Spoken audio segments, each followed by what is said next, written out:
कश्मीर के पहलगाम में मासूम पर्यटकों पर अंधाधुंध फायरिंग करके उनकी हत्या करने वाले आतंकियों, उनके आका और पाकिस्तान की जो सरकार है, उसके होश उड़े हुए हैं और वो अब थर-थर काँप रहे हैं। असल में बात ये है कि भारत सरकार ने और मोदी सरकार, खासकर मोदी मोदी ही सरकार है। मोदी सरकार ने बहुत बड़ा स्टेप ले लिया है और पाकिस्तान को अब ये समझ में नहीं आ रहा है कि भारत कहाँ से अटैक करेगा और क्या करेगा। दिन रात मीटिंग चल रही है पाकिस्तान के आर्मी हेडक्वार्टर में, पॉलिटिशियन के साथ, उनके रणनीतिकारों के साथ। लेकिन जो सबसे बड़ा जो एक वाकया देखने में आया है वो ये है कि आतंकी सरगना हाफिज सईद, 26/11 हमलों का मास्टरमाइंड, जिसके हाथ 26/11 के खून से रंगे हुए हैं, वो शख्स इस वक्त भागता फिर रहा है। उसके बारे में क्या खबर है मैं आपको बताऊंगा।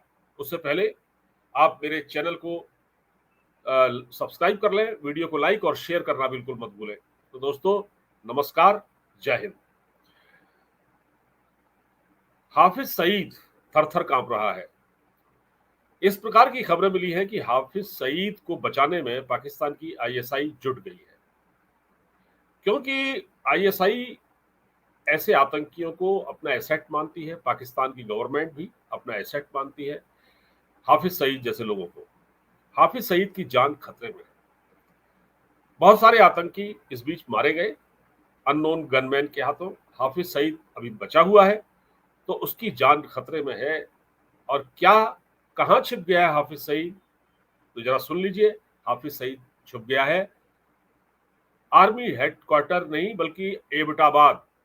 एबटाबाद जो कि पाकिस्तान आर्मी की छावनी है, एबटाबाद, जहां ओसामा बिन लादेन छिपा हुआ था। क्यों छिपा? हाफिज सईद को आईएसआई के सेफ हाउस में क्यों छिपा रखा है? ये ऐसी खबर है कि आईएसआई के सेफ हाउस में एबटाबाद में हाफिज सईद जाकर छिप गया है।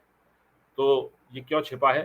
प्रधानमंत्री मोदी ने स्पीच ऐसी दी है जिसकी वजह से इन आतंकियों के होश उड़ चुके हैं। मैं आपको प्रधानमंत्री की वो स्पीच सुनवाता हूं, और ये स्पीच मोदी जी ने हिंदी में नहीं, अंग्रेजी में दी है। और इस अंग्रेजी में स्पीच देने का क्या अर्थ है ये भी मैं आपको बता देता हूं, समझा देता हूं। अभी सुन लीजिए पहले ये। Today, from the soil of Bihar, I say to the whole world, India will identify, track, and punish every terrorist and their backers. We will pursue them to the ends of the earth.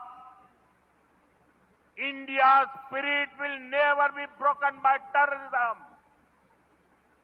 Terrorism will not go unpunished.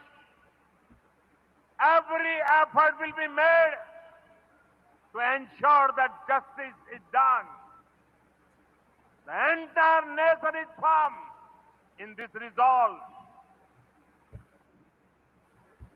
तो मैंने आपको ये मोदी जी की थोड़ी speech सुनवा दी, और ये वो स्पीच है जिसकी वजह से आतंक के आका परेशान है। उनको समझ में नहीं आ रहा है कि अब क्या किया जाए। उन्होंने गलती तो बहुत बड़ी कर दी है, हिमाकत की है, गलती नहीं की है, हिमाकत की है। और जैसा कि वो हमेशा करते हैं, उन्होंने 25 बेकसूर लोगों की जान ली है। पर्यटक थे, पहलगाम गए हुए थे घूमने के लिए, और इन आतंक के आकाओं ने उनके इशारे पर चंद जो सिरफिरे टाइप के लोग जो आए थे, आतंकवादी, उन्होंने हमारे पर्यटकों की हत्या की। तो प्रधानमंत्री मोदी ने दरअसल ये स्पीच दी है। ये बिहार से थी, बिहार में थे, मधुबनी में, और वहां से उन्होंने ये स्पीच दिया। और ये स्पीच उन्होंने अंग्रेजी में दी है। आमतौर पर प्रधानमंत्री हिंदी में बोलते हैं, लेकिन ये अंग्रेजी में उन्होंने स्पीच दी है। इस अंग्रेजी में जो स्पीच देने का अर्थ बहुत बड़ा है।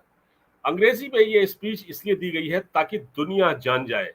ये केवल पाकिस्तान को मैसेज नहीं है, ये दुनिया को मैसेज है। ये दुनिया के बड़े बड़े, चाहे वो चाइना है या पाकिस्तान है, चाहे वो ब्रिटेन है, चाहे वो अमेरिका है, ये एक संदेश है प्रधानमंत्री मोदी का अंग्रेजी में, ताकि सब लोग समझ लें कि अगर किसी ने पाकिस्तान को बचाने की कोशिश की तो भारत चुप नहीं बैठेगा। ऐसी कोशिश चल रही है, हमेशा हुई है। जब भी भारत कोई बहुत बड़ा कदम उठाने जाता है तो कोई ना कोई ताकत बीच में आके समझौता कराने के लिए बैठ जाती है और उससे पाकिस्तान का बचाव हो जाता है। लेकिन इस बार ये नहीं होने वाला, क्योंकि ये प्रधानमंत्री ने अंग्रेजी में स्पीच दी है और हिंदी में तो देशवासियों को संबोधित करते हैं, अंग्रेजी में उन्होंने विश्व समुदाय को, दुनिया के बड़े बड़े देशों को ये बता दिया है कि सुन लीजिए कान खोलकर कि अब जो भारत करेगा वो दुनिया देखेगी और पाकिस्तान को मिट्टी में मिला देंगे। और एक एक जो साजिश करता है या जो इसमें इन्वॉल्व है या जो उनके सरपरस्त हैं उनको भी नहीं छोड़ा जाएगा।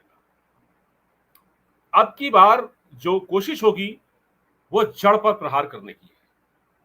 देखिए, पाकिस्तान की जो आईएसआई है, जो मिलिट्री है, वो इस तरह के आतंकवादियों को भेजती है भारत में भाड़े के, और वो हत्याएं करके भाग जाते हैं या वो मारे जाते हैं। लेकिन जो कराने वाले हैं आंच उन तक नहीं पहुंचती, वो सेफ है। अब वो नहीं सेफ होंगे, उन पर भी निशाना साधा जाएगा। प्रधानमंत्री मोदी ने ये साफ कर दिया है। और हाफिज सईद के बारे में आपको बता रहा हूं मैं। हाफिज सईद जो कल तक बहुत बड़बोला बन रहा था, जब भारत ने 3-4 जो बड़े एक्शन लिए हैं, उनमें एक उन्होंने अपना पाकिस्तान में जो हाई कमीशन है उसको बंद कर दिया है। दिल्ली में जो पाकिस्तान का हाई कमीशन था उसको बंद कर दिया गया है।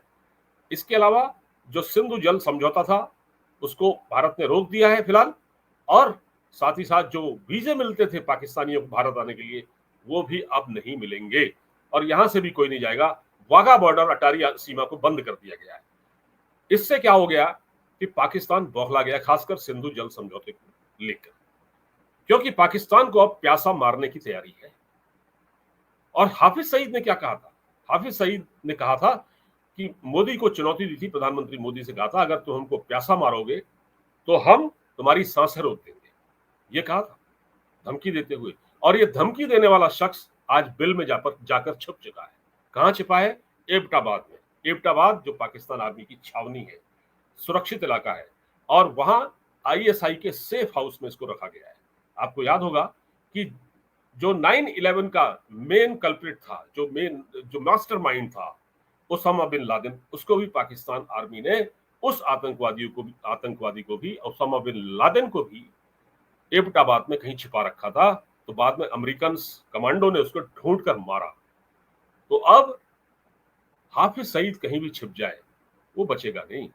ये अब इस बार तय मान लीजिए, और तैयारी हर तरह से हो गई है। पाकिस्तान को डिप्लोमेटिक लेवल पर तो घेरा ही जा रहा है, वो तो पहले भी घेर दिया था, और इस बार तो अब सभी देशों ने भारत का साथ दिया है, जिसमें सऊदी अरब भी है, जहां प्रधानमंत्री मोदी अभी गए थे। सऊदी अरब है, अमेरिका है, इवन चाइना है। चाइना ने भी इस हमले की कड़ी निंदा की है। इतना ही नहीं, आपको मैं ब्रिटेन का नाम बता दूं, फ्रांस के राष्ट्रपति इमैनुअल मैक्रो ने तो साफ कहा है कि हम भारत के साथ हैं। इजराइल तो हमेशा भारत के साथ रहा ही, और रूस तो है ही। तो विश्व समुदाय का जिस प्रकार खुला समर्थन इस वक्त भारत को मिल रहा है, कुछ बड़ा करने की तैयारी है, और इतना बड़ा करने की तैयारी है कि पाकिस्तान इसको 7 जन्म तक याद रखेगा। यही वजह है कि पाकिस्तान में इस वक्त मीटिंग चल रही है। मिलिट्री के अफसर सो नहीं पा रहे हैं, आर्मी चीफ सो नहीं पा रहे हैं, उनके कोर कमांडर सो नहीं पा रहे हैं। किसी को यह समझ में नहीं आ रहा है कि भारत क्या करेगा। भारत ने जो तैयारी की है वो सिर्फ भारत सरकार ही जानती है। सेना को क्या करना है, एयरफोर्स को क्या करना है, नेवी को क्या करना है, ये सब सरकार के पास है, हम इसको नहीं बता सकते। लेकिन पाकिस्तान की सेना और वहां की सरकार, वहां की फौज, वहां के आर्मी चीफ को ये समझ में ही नहीं आ रहा है कि भारत आखिर करने क्या जा रहा है। भारत कहां से अटैक करेगा? भारत समुद्र से अटैक करेगा? भारत हवाई हमला करेगा? भारत कहां से घुसेगा? भारत की सेना क्या करेगी? और कितना बड़ा इस बार स्टेप लेने जा रही है? क्योंकि जो स्टेप जो भारत ले सकता था वो तो उसने ले लिए। अब है बदला लेने की तैयारी, और बहुत बड़ा बदला, काफी बड़ा बदला। और ये बदला ऐसा होगा कि पाकिस्तान के हुक्मरान इसको याद रखेंगे। तो जो गीदड़ भपकी दे रहा था प्रधानमंत्री मोदी को हाफिज सईद, वो सेफ हाउस में जाकर छिप गया है आईएसआई के। ये बहुत बड़ी खबर है, तो मैंने सोचा इस पर आपसे गुफ्तगू की जाए, आपको ये खबर शेयर की जाए। तो फिलहाल दोस्तों इस बातचीत में इतना ही, और मुझे इजाजत दीजिए, और वीडियो को ज्यादा से ज्यादा शेयर कर दीजिएगा और इसको लाइक जरूर कीजिएगा। और एक आपसे चलते चलते विनम्र अनुरोध है कि इस हमारी रीच बढ़ाने में, हमारे चैनल की रीच बढ़ाने में कृपया हमारी मदद करें। नमस्कार, जय हिंद।